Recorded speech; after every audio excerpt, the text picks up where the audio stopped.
If you've ever helped somebody that has mental illness and who has been traumatized in their past, well, I've learned some information that you might want to know. Sometimes people can hurt us by rejecting our love, and those of us with really big hearts want to spread our love everywhere and with everyone. We see all the pain in the world and we just want to end the suffering. And chances are you probably know how that pain feels. But sometimes we can be hurt when our love is rejected over and over. The very people who need the help the most seem to be the people who can't be helped or won't be helped, or they'll reject it or they'll run away from it. And that's so hard. It's so heartbreaking. And so it's very important for us to know some things and to understand why that's happening. Because if you don't know why, then you might end up blaming yourself. You might blame yourself that you're not good enough to help them, or that you're just too strange for the world, or you might feel defective somehow because you've tried so many times and it seems like your help and love isn't being received, but you so badly want to help. I'm speaking this from experience. Mostly when I would try to help people one on one, like personally, and eventually when enough people ran away and pulled away and all of that, well, that's what happened to me is I started thinking that my love isn't wanted or that it's not valuable. So that's the lesson I want you to learn if you're going through this.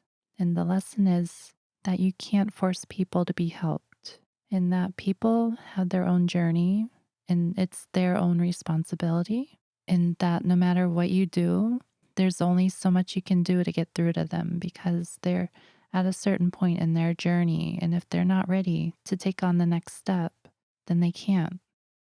And you could tell them everything they need to know, but it'll just not go anywhere. And I've heard that can even make things go backwards. So you really like set them back. So it's really hard, but I think we have to learn to keep a certain distance, but also to allow them to seek help on their time. Because if you try to force it, they just won't. It's not happening. And it's not your fault. It's not that you're not good enough. And you might think, well, maybe there's just one thing I could do to get them past that step they're on and they can start to heal or something like that. No, no, no. That's you taking responsibility for their journey. And that's not healthy for you. You have to take care of you first. And I know that might be very hard to hear. And it might go against everything you believe in right now.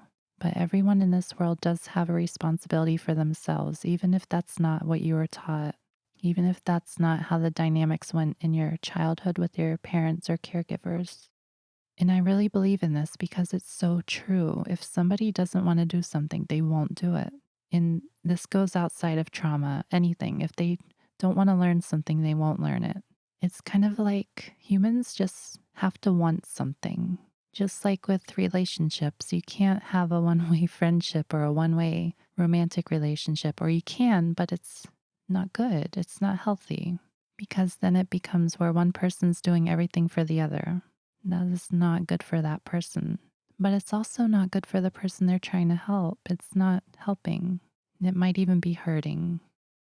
I know that's hard, especially if you know exactly what they need. If you can read them like a book and you know exactly what they need next. I know that's hard. I feel like there's a certain point where we have to disconnect from our empathy and we have to just let people be them and we have to just let them go. We can offer for them to come to us when they're ready, but we can't force them to be ready. It's their journey, it's their responsibility, just like it was yours for your journey. If you think about it, if somebody's trying to force you to do something or to think certain ways, would you like that? It kind of makes sense if you think of it that way. So you wouldn't want to be forced to change or for someone to try to force you to change. That's actually kind of yucky. You could even try to explain to them all the things that the ways therapy works. You could explain to them attachment theory. You could tell them about trauma, how things happen in childhood. You could tell them everything. And if they're not ready, they're just not going to get it, unfortunately. They're not going to want to listen. I'm going to recommend a video for you to watch if you're in this kind of position of desperately wanting to help people or wanting to help somebody, but it's not working. And perhaps you're feeling hurt and low on yourself because of it. So I want you to watch that video. It'll be down in the description. And I think the person on the video explains this very well, better than I can right now. It's something I'm trying to understand still for myself, and I just want to share and make sure if there's anyone else out there like me, that you're not being hurt like I was. One thing to remember is even though it is their behavior that might be hurting you and making you feel down on yourself, it's important to remember that that behavior stems from childhood trauma. And that's kind of the root of why it's there. They're not doing it to hurt you. But it's also important, very important, to not just excuse it, to not put up with it, to not put up with any kind of abuse either. The fact that they had childhood trauma is not an excuse for you to take everything that they do to you. If it hurts, that's not okay. So just remember, even though they might not be trying to hurt you, their behavior still might hurt you. And if you were hurt by that, it's okay to admit to yourself that they did hurt you, even if it wasn't intentional, even if they absolutely didn't mean to, and if it wasn't their fault. But there comes a point where you have to accept that you were hurt so that you can take care of yourself, because that's what's important. If you fall down a hole like I did and you stop believing in yourself and your ability to help and to love, it's not easy to crawl out alone. That's why it's so important to educate yourself on these things for so many reasons, not only for your own safety and for your own mental health, but also for them because you want to help them. And there are still ways you can help them. You just have to kind of learn what doesn't and does work. And going all in, like I have, doesn't work, unfortunately. As much as I would love to shower somebody and all the love and care that they need, it's unfortunately the last thing they need to actually get to that point to where they will finally accept that shower of love. It's kind of like they need to start off slow in little baby steps to get there. And if it's too much, they get overwhelmed.